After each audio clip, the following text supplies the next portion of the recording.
Bismillahirrahmanirrahim. Alhamdulillahirabbil alamin wassalatu wassalamu ala nabiyyina Muhammadin wa ala alihi wa sahbihi ajma'in wa ba'd. Allahumma anfa'na bima 'allamtana wa 'allimna ma yanfa'una wa zidna ilma. Rabbi shrah li sadri wa yassir li amri wahlul 'uqdatam min lisani yafqahu qawli. Para jamaah sekalian, bapak-bapak, ibu-ibu, rekan-rekan, saudara-saudari yang semoga senantiasa dimuliakan dan dirahmati oleh Allah Subhanahu wa taala. Kita terjemahkan khutbah Jumat yang tadi siang disampaikan oleh khatib, yaitu Syekh Abdul Wahid Al-Mazrur hafizahullah selaku mudir dari Islamic Center Damam. Dan pada khutbah Jumat kali ini beliau mengangkat sebuah tema yang masih hangat, di mana beberapa hari yang lalu ya, di Arab Saudi awalnya ada 81 orang yang terpapar pemikiran Khawarij, Daesh, Al-Qaeda, Syiah Houthiyah di Yaman, dan orang-orang radikal selain mereka, ya, yang mana mereka melakukan tindak kriminal. Ada yang memperkosa, ada yang membunuh, ada yang menculik, ada yang merampas senjata, ada yang membunuh keluarga, bahkan orang tua, ada saudara, kemudian juga tugas keamanan dan sebagainya. Bahkan setelah itu kemudian ada kabar-kabar yang lainnya. Dan hari ini tadi baru dapat info, termasuk ada 2 orang Indonesia, Pak, ya, 2 orang Indonesia yang kena juga, ya. Nah, ini penting untuk kita ambil pelajaran darinya. Makanya khatib tadi menyampaikan sebuah tema seputar buah atau faedah dari ditegakkannya hukum Allah Subhanahu wa taala di atas muka bumi ini. Nah, sebagaimana biasa, khatib tadi setelah memulai khutbahnya dengan pujian pada Allah Subhanahu wa taala dan salat pada Rasulullah sallallahu alaihi wasallam, beliau menjelaskan, ya, bahwa di antara sebab terpenting keamanan itu bisa hilang, ya, di tengah-tengah kita, di antara sebab kesejahteraan bisa hilang di tengah-tengah kita karena adanya kezaliman.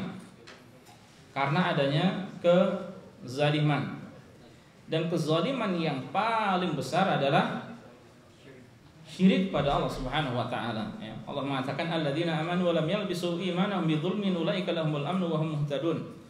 Orang-orang yang beriman dan tidak mencampur adukan keimanan mereka dengan kezaliman, yaitu dengan kesyirikan, maka mereka akan mendapatkan keamanan, ya, dan mereka akan mendapatkan hidayah atau petunjuk. Keamanan di dunia, demikian pula keamanan di akhirat. Petunjuk di dunia, demikian pula petunjuk di akhirat. Dan Arab Saudi berusaha untuk mewujudkan tauhid, ya, di seluruh penjuru negerinya. Makanya para jamaah sekalian azanallahu wa iyyakum, kita dalam belajar Islam, ya, sangat penting kita setiap hari itu untuk memperhatikan masalah tauhid sebagai dakwah para nabi dan rasul.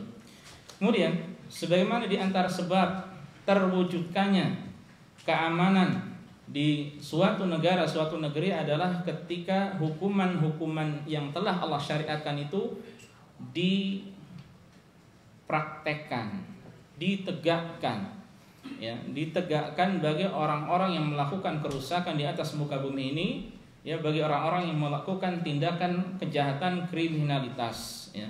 Karena hal ini memiliki pengaruh yang luar biasa, ya. Kemudian para jamaah sekalian azanallahu wa iyyakum, dan Islam, ya, Islam itu sangat memperhatikan beberapa poin.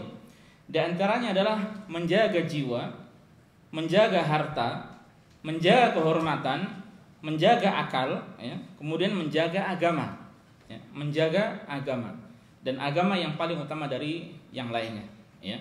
Pertama dan akhir adalah agama benar-benar harus diperhatikan. Makanya di dalam Islam, dalam rangka menjaga agama, Islam itu mengharamkan riddah atau murtad. Murtad keluar dari agama haram, ya. Sampai-sampai hukumannya begitu besar, ya, begitu berat, ya.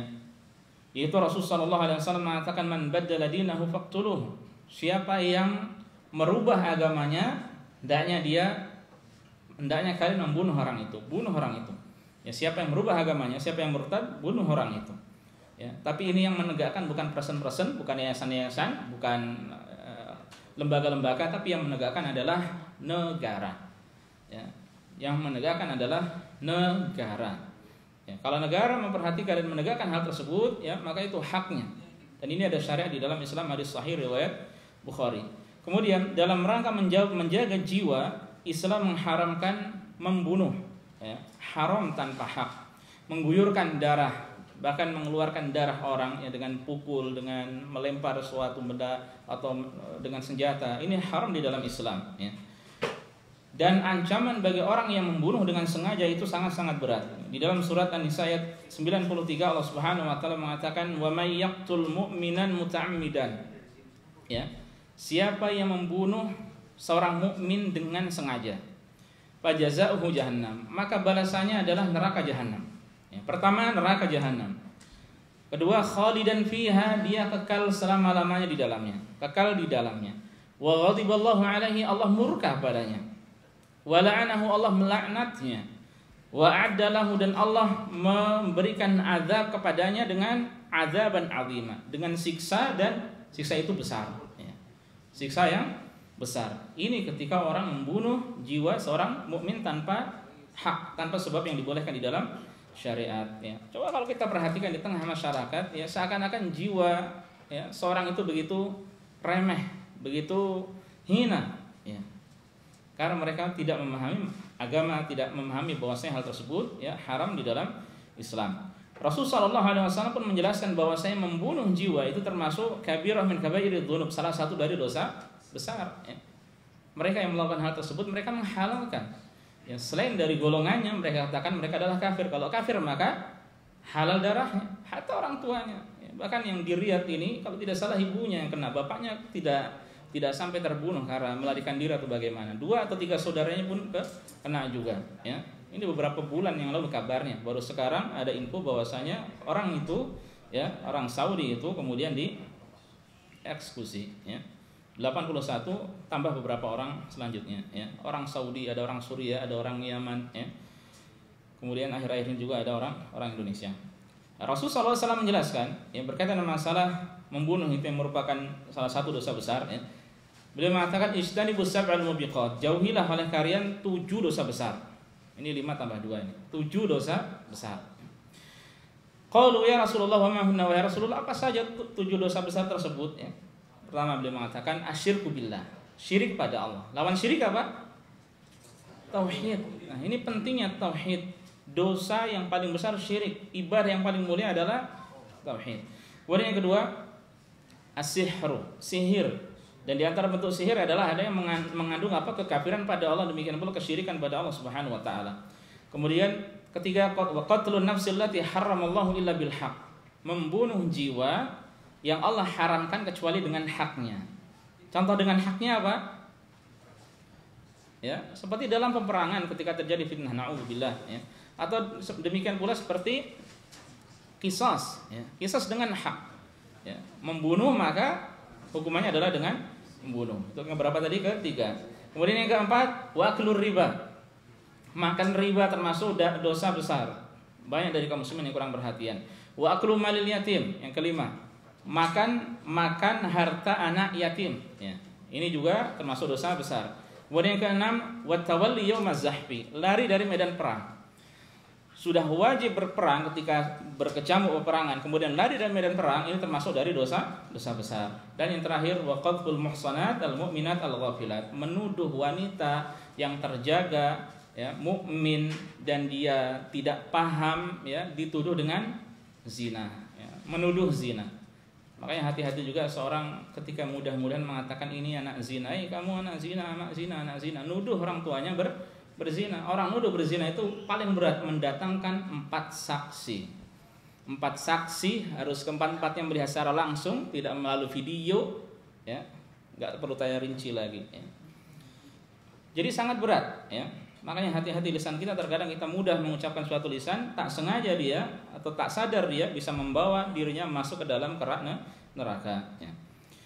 Kemudian dan dalam rangka menjaga nasab, menjaga keturunan, Allah Subhanahu wa taala mengharamkan zina. zina haram. Nah, di antara yang mereka lakukan ini juga adalah pemerkosaan, ya. Allah mengatakan wala taqrabuz zina innahu kana fahishatan wa sa'a sabila. Dan janganlah kalian mendekati zina, sungguhnya zina itu adalah ya, perbuatan yang keji dan jalan yang buruk, ya. Khatib tadi menjelaskan bahwasanya ini bukan, Allah tidak mengatakan wala taznu, janganlah kalian berzina. Tapi yang Allah sampaikan adalah jangan dekati zina. Berbagai macam jalan ketika itu bisa menuju kepada perzinaan hendaknya dihindarkan, hendaknya dijauhi. Ya. Kemudian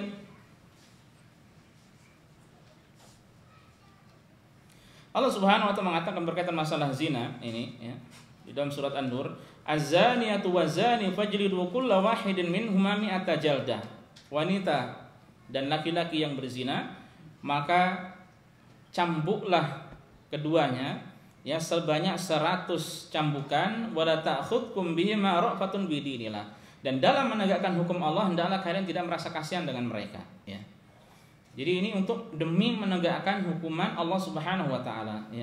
In kuntum tu'minuna billahi wal yawmil akhir, apabila kalian benar-benar beriman pada Allah dan hari akhir. Wal yashhad 'adzabahuma ta'ifatun minal mu'minin, dan hendaknya hal tersebut disaksikan oleh sekelompok dari kaum muslimin. Dan masalah merajam ini juga dikembalikan kepada siapa? Pemerintah. Ketika pemerintah menegakkan hukum Islam, maka tanggung jawab mereka. Ketika mereka tidak menegakkan, ya, mereka bertanggung jawab di hadapan Allah Subhanahu wa taala, ya. Kemudian dalam rangka menjaga kehormatan, Islam mengharamkan menuduh orang-orang yang bersih, yang suci, yang tidak memahami, yang lalai dengan perbuatan zina, ya, dituduh melakukan perbuatan zina padahal dia tidak berpikir ke sana, dia adalah orang yang baik, orang yang suci, ya. Sebagaimana tadi termasuk dari 7 dosa besar, ya. Demikian pula Allah Subhanahu wa taala mengatakan di dalam surat An-Nur, innal ladzina yarmunal muhsanatil ghafilatil mu'minatil lu'inu fid dunya wal akhirah wa lahum 'adzabun 'adzim. Sesungguhnya orang-orang yang menuduh wanita-wanita yang baik, ya, yang beriman, wanita-wanita yang mukminah, wanita-wanita yang lalai, ya, yang lengah, yang tidak berpikir ke sana, ya, maka orang-orang yang menuduh itu lu'inu fid dunya wal akhirah, dia mendapatkan laknat di dunia dan di akhirat, ya. Walahum 'adzabun 'adzim, dan bagi mereka azab yang pedih, yang besar, ya. Yauma tashhadu 'alaihim alsinatuhum wa aydihim wa arjuluhum bima kanu ya'malun, ya. Pada hari nanti ketika tegak hari kiamat, maka lisan-lisan mereka, tangan-tangan mereka, ya, kaki-kaki mereka akan menjadi saksi terhadap perbuatan dahulu yang mereka kerjakan ketika di dunia. Kemudian juga dalam rangka menjaga akal, ya, Islam mengharamkan apa? Khamr. Kemudian hal-hal yang lainnya, narkotika, narkoba, obat-obat terlarang, ya, dan semacamnya. Ini diharamkan di dalam Islam karena itu bisa menutupi akal, ya. Khamr disebut khamr karena dia yukhamirul akal, ya, karena dia menutupi akal. Ya subhanallah, alangkah anehnya orang, Allah beri akal malah dia berusaha untuk melakukan sesuatu yang menjadikan akalnya tertutup, sehingga melakukan hal-hal yang tidak baik karena akalnya tertutup. Padahal itu sekedar kenikmatan sesaat saja. Kemudian juga dalam rangka menjaga harta, Islam mengharamkan mencuri, merampok, merompak, merampas, malak, dan hal yang semacamnya, mengambil harta orang lain tanpa sebab yang hak, ya, korupsi, apalagi dan semacamnya, ya. Orang boleh memindahkan hartanya kepada yang lainnya dengan cara yang baik, yaitu dengan saling ridho, memberi hadiah, yang bersedekah, ya, atau dengan hal-hal yang lainnya. Nah, itu perhatian Islam terhadap beberapa poin, ya, yang penting. Perhatian terhadap agama, perhatian terhadap harta, terhadap kehormatan, terhadap akal, ya, demikian pula terhadap jiwa. Dan mereka orang-orang yang melakukan tindakan-tindakan kriminal seperti itu, khususnya yang terpapar pemikiran Khawarij tadi, ya, entah itu Daesh, Al-Qaeda atau yang lainnya, ya, maka mereka karena hal tersebut, ya, karena pemikiran mereka yang menyimpang, kemudian menghalalkan, entah itu mengambil harta orang lain atau bahkan sampai membunuh orang lain, bahkan orang tuanya sendiri, bahkan ibunya yang melahirkan dirinya. Na'udzubillah, na'udzubillah. Sangat mengerikan pemikiran seperti itu. Baik, lalu Khatib menyampaikan beberapa faedah dan buah dari ditegakkannya hukum Allah di atas muka bumi ini, ya, secara singkat saya sampaikan. Yang pertama, hal tersebut membuahkan keamanan, ya. hal tersebut membuahkan keamanan, sebagaimana hal tersebut adalah pondasi yang kuat untuk menjaga agama, jiwa, akal, nasab atau keturunan, demikian pula harta dan kehormatan, ya. Jadi kalau syariat Allah ini ditegakkan, secara asal syariat Allah itu banyak dan diantaranya adalah hukuman-hukuman ini. Ya, kita sholat tadi termasuk menegakkan syariat Allah yang butuh dengan cara yang baik, ya, sholat secara berjamaah, ya, kemudian menuntut ilmu dan lain sebagainya, banyak syariat Allah, ya. Menikah dan seterusnya banyak, ya. Tapi untuk masalah seperti ini, ya, banyak, bisa dikatakan banyak dari kaum muslimin yang, atau banyak dari negara yang tidak mempraktikannya, menegakkan hukuman-hukuman Allah berkaitan dengan masalah tindakan kriminalitas, ya. Nah, dengan diterapkannya, maka ini bisa mendatangkan keamanan, dan ini pondasi dasar yang penting untuk kaum muslimin secara umum, ya, untuk terjaga agama mereka, jiwa mereka, akal mereka, nasab mereka, harta dan kehormatan mereka.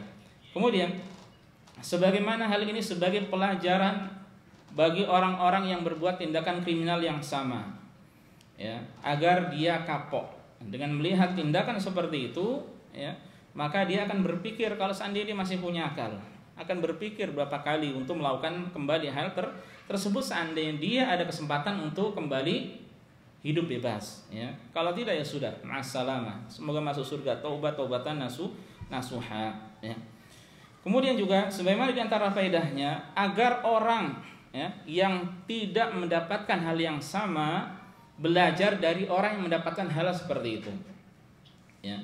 Jadi kita mengambil pelajaran, alhamdulillahilladzi afani mimma ibtalaka bihi wa faddalani ala katsirin mimman khalaqa tafdila. Kita muji Allah, segala puji bagi Allah yang telah menghindarkan kita dari cobaan yang Allah timpakan kepada mereka dan menjadikan kita lebih baik daripada mereka. Kita memuji Allah, ya. Kita kemudian mengambil pelajaran dari apa yang terjadi pada mereka, ya. Jangan sampai kemudian kita melakukan sebagaimana yang mereka lakukan, ya, dari perbuatan dosa-dosa besar, ya. Karena hal tersebut sebagaimana yang antum ketahui bisa melayangkan jiwa, ya, bisa melayangkan jiwa, bukan jiwa orang lain saja tapi dirinya pun terancam juga, ya.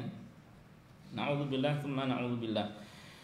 Kemudian faidah, di antara faidahnya, ini faidah khusus untuk pelaku seandainya dia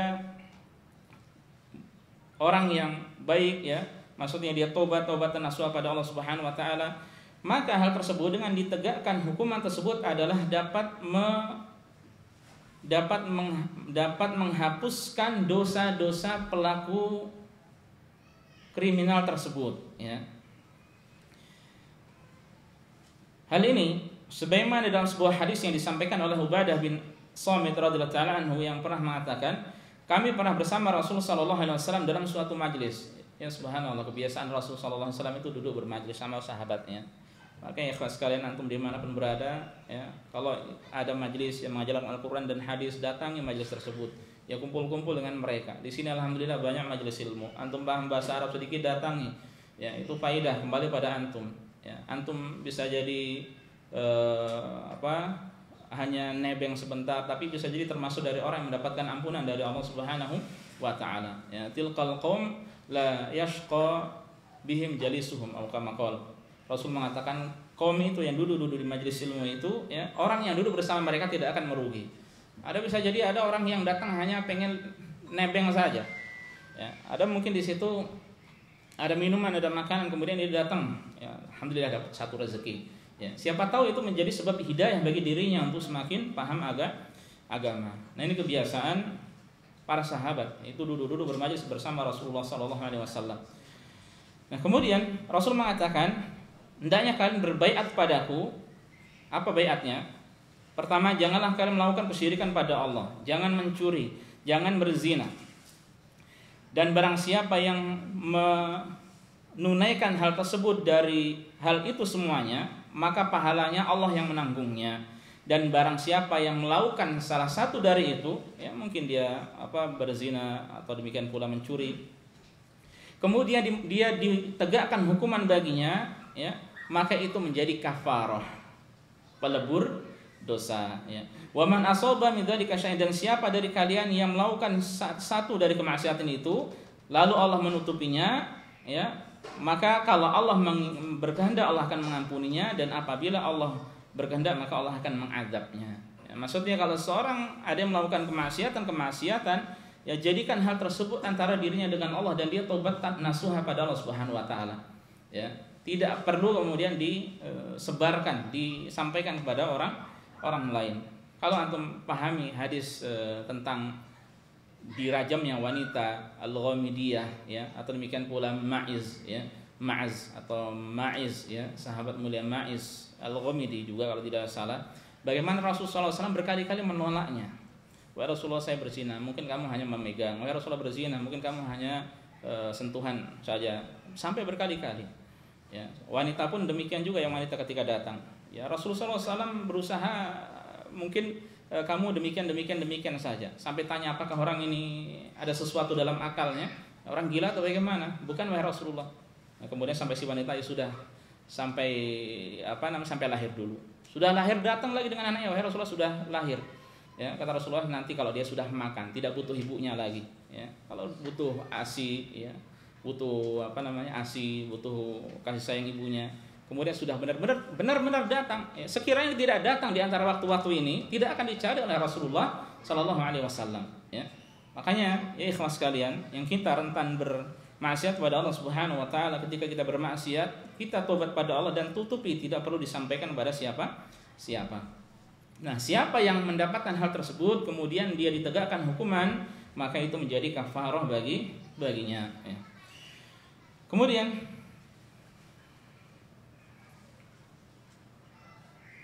di antara faedah dari ditegakkan syariat Allah Subhanahu wa taala seperti ini, ya, hukuman-hukuman seperti itu, ya, ini dapat dapat menjadikan orang-orang yang awalnya ingin bersemangat untuk membalas dendam, itu menjadi tenang. Karena sudah cukup, sudah bisa jadi karena tidak puas, ya alhamdulillah sudah tewas, sudah dipenggal lehernya. Akhirnya apa? Tenang dia. Kalau tidak dilakukan, apa yang terjadi? Balas dendam. Dan antum tahu sekalian bagaimana dulu Al-Aus dan Khazraj sebelum datangnya Islam di tengah mereka. Perang dan perang terus. Ya kan? Perang. Ya, siapa yang kalah? Kemudian pokoknya al-harbu bainana wa bainahum sijal. Ya, peperangan di antara mereka itu adalah terus berkecamuk. Terkadang ini yang menang, itu yang menang. Dan itu di antara kabilah-kabilah Arab seperti itu dahulu. Ya, kalau sudah ditegakkan hukuman, maka sudah puas. Cukup, itu sudah dibunuh juga, sudah impas, ya. Sudah sama-sama 50-50 sudah, ya. Nah, ini menjadikan mereka tidak berusaha untuk balas dendam, ya.